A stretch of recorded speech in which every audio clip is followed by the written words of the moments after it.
Sir ಮತ್ತೆ ಇನ್ನೊಂದು ಈಗ ಇಂಟ್ರಾಡೇ ಶಾರ್ಟ್ ಟರ್ಮ್ ಟ್ರೇಡಿಂಗ್ ಅಥವಾ ಲಾಂಗ್ ಟರ್ಮ್ ಇನ್ವೆಸ್ಟ್ಮೆಂಟ್ ಇದರ ಡಿಫ್ರೆನ್ಸ್ ಏನು, ಇದರ ವ್ಯತ್ಯಾಸಗಳು ಏನು ಅಂತ ಹೇಳ್ಬೋದು?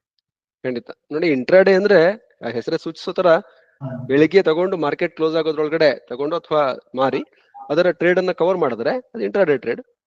ಹಾಗೆ ಇನ್ನೊಂದು ಬರುತ್ತೆ BTST ಅಂತ, ಇವತ್ತು ಬೈ ಮಾಡೋದು, ನಾಳೆ ಬೆಳಿಗ್ಗೆ ಸೆಲ್ ಮಾಡೋದು. ಹಾಗೆ ಅದರ ಮತ್ತೊಂದು ಅಪೋಸಿಟ್ STBT, ಇವತ್ತು ಸೆಲ್ ಮಾಡೋದು, ಬೆಳಗ್ಗೆ ಎದ್ದು ಬೈ ಮಾಡೋದು, ಕವರ್ ಮಾಡೋದು.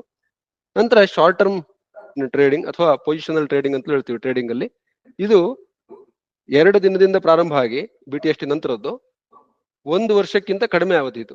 ಯಾಕಂದ್ರೆ ಈಗ ಲಾಂಗ್ ಟರ್ಮ್ ಅಂತಂದ್ರೆ 365 ದಿನಗಳಿಗಿಂತ ಹೆಚ್ಚು ಯಾರು ಶೇರ್ ಅನ್ನ ನಮ್ಮ ಡಿಮ್ಯಾಟ್ ಅಕೌಂಟ್ ಅಲ್ಲಿ ಇಟ್ಕೊಂಡಿರ್ತಾರೋ ಅದು ಲಾಂಗ್ ಟರ್ಮ್ ಅಂತ ಕನ್ಸಿಡರ್ ಆಗುತ್ತೆ.